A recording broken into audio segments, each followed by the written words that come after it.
Alright, for example 7, solve x equals 2 plus the square root of 2 minus x. Check all proposed solutions. That'd be your first clue that, hey, I bet you one of them doesn't work on this one. Or maybe the answer doesn't work. We'll see. X equals 2 plus the square root of 2 minus x. I'm going to write that down real quick. Oops, x equals 2 plus the square root of 2 minus x. Now the last problem was already ready to go. The radical equal to number, everything was good to go.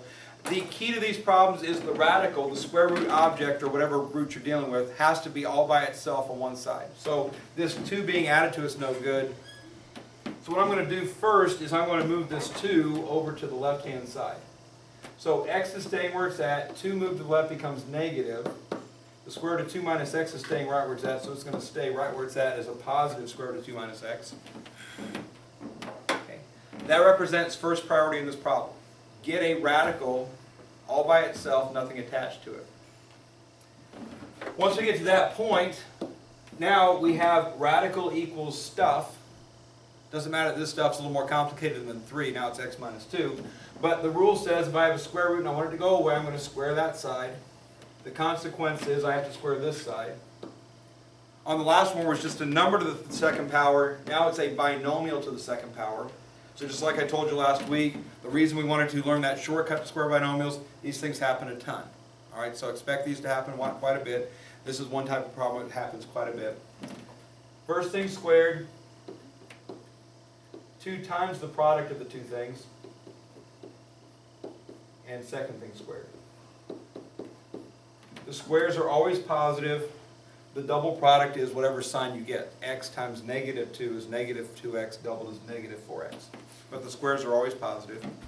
On the right-hand side, the square root of 2 minus x squared, again, the square root and the square get rid of each other, leaving us just with the contents of the square root symbol, 2 minus x. Alright?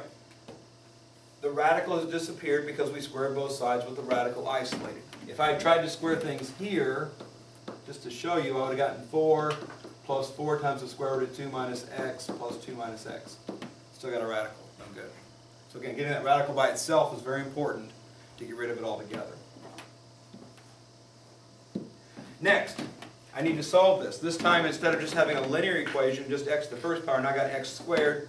Anytime I see x squared, I'm looking at factoring or quadratic formula.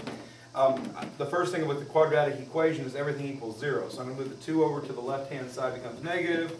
X to the right-hand side becomes positive. X squared minus 3x plus 2 equals 0. As a general rule, most of the answers to these problems are nice and friendly answers, like 1, 4, or negative 2, like that. Usually factoring works and it's pretty easy. If you look at this one real closely, the factored form would be what? How does x squared minus 3x plus 2 factor? Anybody? Negative 2, negative 1. So x minus 2, x minus 1 is the factored form. If you guys were just being shy and didn't want to speak up, but you knew the factored form, great. If you're sitting there staring at it for more than 10-15 seconds, can't factor it, go ahead and do the quadratic formula. Alright?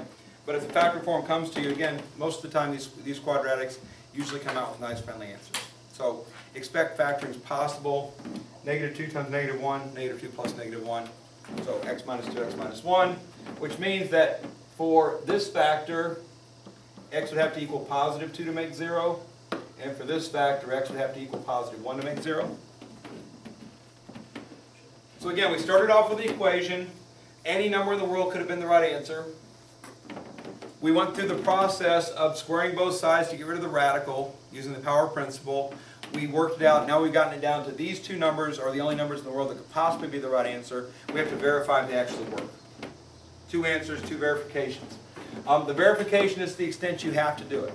All right. So if I'm trying 2, I go with 2 until I either realize it's absolutely right or absolutely wrong, and I move on to 1. So if I try 2, changing all the x's into 2, watch what happens. I'm going to get 2 equals 2 plus the square root of 0, right? Mm-hmm. Is that true? 2 minus 2 is 0. What's the square root of 0? 0 plus 2? 2. Right? It's right, right? Mm-hmm. Again, you don't have to continue. You don't have to go 2 equals 2 plus 0. 2 equals 2. Okay, if you can look at it and say, yeah, that's right, you're good to go. All right, so that one's good. We're trying 1 out. I've changed all the x's, this x and this x into 1s. The left-hand x becomes 1 equals 2 plus the square root, and 2 minus 1 is 1, right? Square root of 1 is? 1. Time plus 2 is? 3. Not 1, right? So that's wrong. So we throw it out.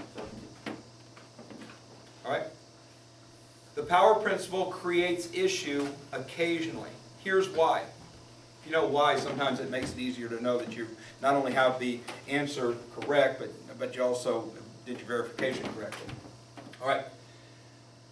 Where the square root lies, in this case here, suppose that was the opposite sign. What's 2 minus 1 equal? 1. 1. All right. When you square this, if it was supposed to be negative, negative squared makes the same thing as positive squared, right?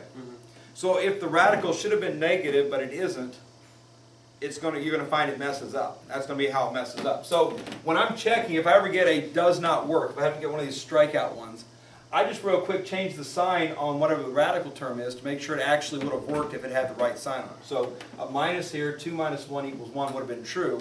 That tells me not only is 1 wrong, but that I worked everything out correctly. If I got x equals negative 6, let's say, as one of my answers, don't write this down, but if I got x equals negative 6 and I tried to check it out, negative 6 equals 2 plus the square root of 8 then, right? That obviously doesn't equal negative 6, right? Well, neither does that. That tells me that I did something wrong over here, because again, the only issue is ever going to be is the sign on the radical. So if you change the sign on the radical and it makes it true, that means that this answer was a correct answer in your work. It just doesn't work for the problem. So keep that in mind. I've seen people put does not exist a lot on these because they get a list of numbers that are just wrong. They get the wrong equation here, they get the wrong answers here, and of course the answers don't work. Okay? What you need to do is get the right equation to get the right answers to at least have the possibility that one of your answers works. Usually one works, the other doesn't. Occasionally both of them work. Occasionally neither one of them works. But usually one works, the other doesn't. That's the usual situation. When you find out what does work, again, circle only the answer that works. I threw out the 1. And if you want to make sure that I see that you didn't count that 1, just rewrite it. So just don't even write that down. Just rewrite it here without the number that didn't work in it.